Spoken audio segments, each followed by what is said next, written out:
नमस्कार, मैं हूं आशा चौहान और आप देख रहे हैं न्यूज संवाद। जी हां, इस वक्त मैं मौजूद हूं दिल्ली के प्रेस क्लब ऑफ इंडिया, जहां पर कुछ ही देर में एक प्रेस कॉन्फ्रेंस होने वाली है Muslim personal law board of India की तरफ से।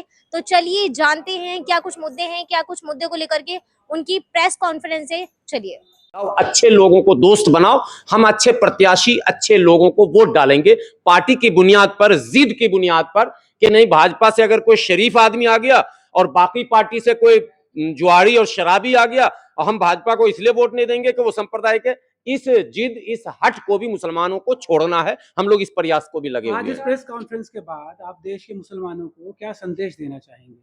मुसलमानों से हम लोग अपील करते हैं, मोहल्ले में, गांव में, शहर में, कस्बे में, जहां कहीं भी आप हैं, आप जिम्मेदार हैं घर के, मोहल्ले के, इलाके के। आप अपनी जिम्मेदारियों का निर्वहन करें, सोशल अलायंस करें, समाज में एक दूसरे के करीब जाने की कोशिश करें। हर गांव में अच्छे बुरे लोग होते हैं, अच्छे लोग ये पहल करेंगे, सत्य का विजय होगा, असत्य पराजित होगा, अच्छा हमेशा अच्छा ही रहेगा। अच्छी चीजें सबको पसंद है, ये ह्यूमन नेचर है, मानव स्वभाव है। इंसान को कुदरत ने इसी नेहज पे बनाया ही है, अच्छी चीजें सबको पसंद है। तो जब हम अच्छा काम करना शुरू करेंगे, लोग हमारी ओर आकर्षित होंगे। नफरत को रोकना है, मोहब्बत को बढ़ाना है, बातचीत करनी है। किसी बिंदु पर कोई आपत्ति अगर बड़ा समाज करता है तो उसकी आपत्तियों को स्वीकार करते हुए उस पर हम बैठने की कोशिश करें, ना कि उससे हम भिड़ने की कोशिश करें। देश का बड़ा भाई है, वो बड़ा ही रहेगा, छोटा नहीं हो सकता। हम छोटे भाई हैं, छोटे ही हैं। तो हमें बड़े भाइयों की भावनाओं का अनादर नहीं करना, हमें उनका आदर और सम्मान करते हुए समाज में शांति, प्यार, मोहब्बत, अमन, चैन, सुकून के साथ प्रगति का मार्ग ढूंढना। मोहब्बत की दुकान राहुल जी भी चलाते हैं, यही मेरा भी तो सवाल है। आपका भी सवाल था, उनका भी सवाल था। तो राहुल जी की मोहब्बत की दुकान का शटर उठाकर एक बार देखा जाएगा। अगर माल ठीक ठाक होगा तो उनसे भी विरोध नहीं है हमारा, तो इसमें क्या है। आपको लगता है कहीं ना कहीं ये अभी 2027 में चुनाव आएंगे यूपी के, तो कहीं ना कहीं फायदा होगा हम इससे? दुकान वाले नहीं है हम सामाजिक प्राणी हैं, हम सामाजिक बात करते हैं। अब वो राहुल गांधी जी ने कहा है कि मोहब्बत की दुकान हम खोले हैं, हम उनका भी इस्तकबाल करें। मोहब्बत की बात जो भी करेगा हम स्वागत ही करेंगे, मोहब्बत की बात करनी चाहिए। आखिरी सवाल सर कि मुस्लिमों को विचार पे मंथन करना चाहिए और भाजपा की विकास की धारा से मिलना चाहिए। भाजपा को आप अछूता क्यों बना रहे हैं? आप भाजपा को अछूत बनाकर खुद भी अछूत हुए जा रहे हैं। कोई पॉलिटिकल पार्टी हमारे लिए अछूत नहीं है। एक लाइन में सारे सवाल का जवाब।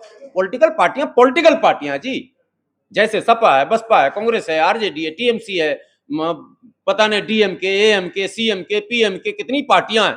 ठीक है, भाजपा का तो नाम भारतीय जनता पार्टी है, नाम में तो सबसे सुंदर यही लग रहा कि भारत के जनता की आवाज पार्टी। इसी को हम लोग अछूता बनाए हुए हैं। अगर कुछ लोग कुछ इधर उधर का बयान दे रहे हैं, हम उनसे बात करेंगे। और बात जहां हुई है वहां असम के मुख्यमंत्री का बयान सुन रहे हैं आप लोग? पिछले एक महीने के बाद कुछ बयान सुना चुनाव के बाद? कोई कंट्रोवर्सी आया सामने? बात हो रही है, मैं आपको बता देता हूँ।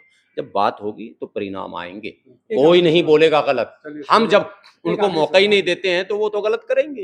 एक आखिरी सवाल, दिल्ली के जामा मस्जिद से चुनाव के समय में कई बार फतवा भी जारी किया, अब बंद हो गया क्या? हाँ, मैं उसी पे आ रहा हूँ। अब बंद हो गया, चलिए छोड़ दीजिए। क्या आपको लगता है कि अब वो फतवे की राजनीति अब समाप्त नहीं, हो सब रही है? बंद हो। फतवा उसको नहीं कहते हैं, वो ऐलान। फतवा तो वो कहते हैं जो शरई मामला होता है। दरअसल हमारे जो ट्रेडिशनल लीडर थे ना, वो ये समझते थे कि मैं असम का मुसलमान, उसकी समस्या अलग है, बिहार का मुसलमान उसकी समस्या अलग है। बिहार में भी दक्षिण के मुसलमान का अलग है, उत्तर का अलग है। एक तरफ बाढ़ है, एक तरफ सुखाड़ है, अगर बिहार को आप लोग जानते होंगे तो। ठीक है, तो उत्तर प्रदेश में पूर्वांचल का अलग मुद्दा है, पश्चिम का अलग मुद्दा है।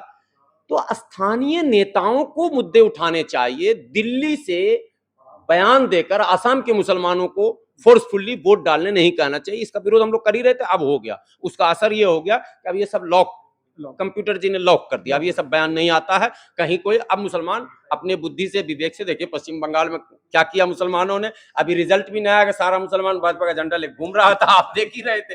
तो आपने वीडियो में देखा होगा कि बहुत से मुद्दों पर उन्होंने बात की, बहुत से मुद्दों पर उन्होंने चर्चाएं की और उन्होंने एक ही बात की कि मुस्लिमों के साथ राजनीतिकरण नहीं होनी चाहिए और जो चल रही है विचारधारा उन्हीं के साथ उन्हें बहना चाहिए।